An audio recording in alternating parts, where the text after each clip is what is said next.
Welcome to Professor Teaches Internet Explorer 5.5. This course will teach you how to use Microsoft's Internet Explorer to discover the fascinating world of the Internet. In this chapter, you'll learn about the Internet and the basic features offered by Internet Explorer. So what exactly is the Internet? You can think of the Internet as a huge network of computers. The Internet consists of millions of computers around the world that are connected to one another through telephone lines or other types of communication lines. Each computer on the Internet offers various information which can be accessed by anybody with a computer, a modem, a telephone line, and the right kind of software. Computers that offer information on the Internet are called hosts or servers. These computers store information and have special software that makes them accessible to Internet users. Microsoft offers information on several host computers.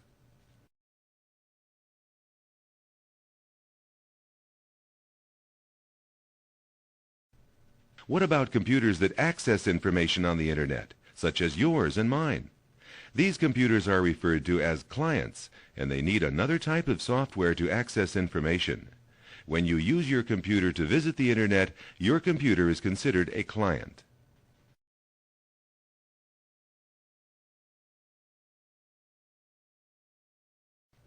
Perhaps the best way to describe the Internet is by describing some of the things you can do on the Internet. Since we're living in the information age, most people use the Internet to access information. Web pages offer a rich assortment of information in the form of text, pictures, photographs, sounds, and even animation. And once you access a web page, you can use its hyperlinks to jump to other pages on the Internet. A group of related web pages is called a website. The collection of all websites on the Internet is referred to as the World Wide Web. You can also access information from FTP sites on the Internet.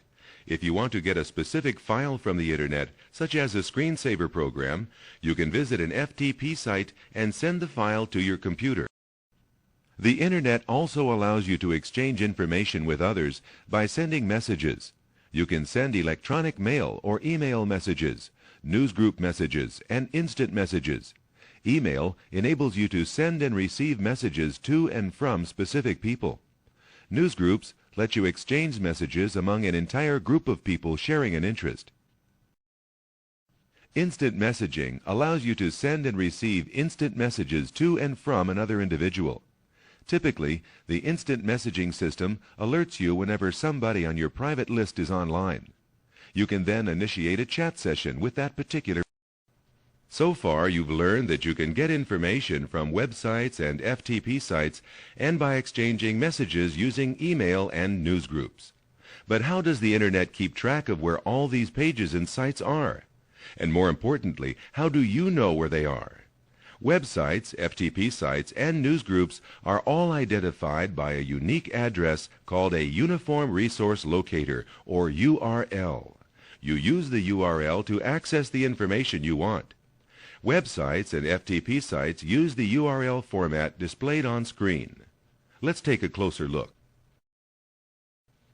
The first part of the URL indicates the protocol used by the server offering the information. It is separated from the rest of the address by a colon and 2 forward slashes. A protocol is a set of rules and standards that let computers exchange information. Each type of Internet site has its own protocol.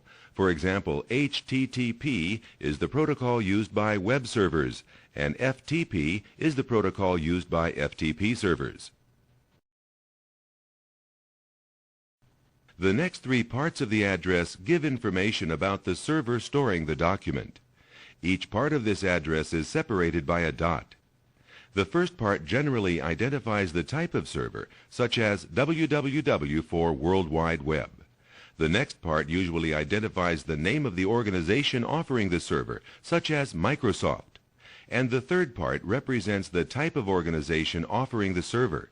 For example, COM stands for commercial and Gov stands for government.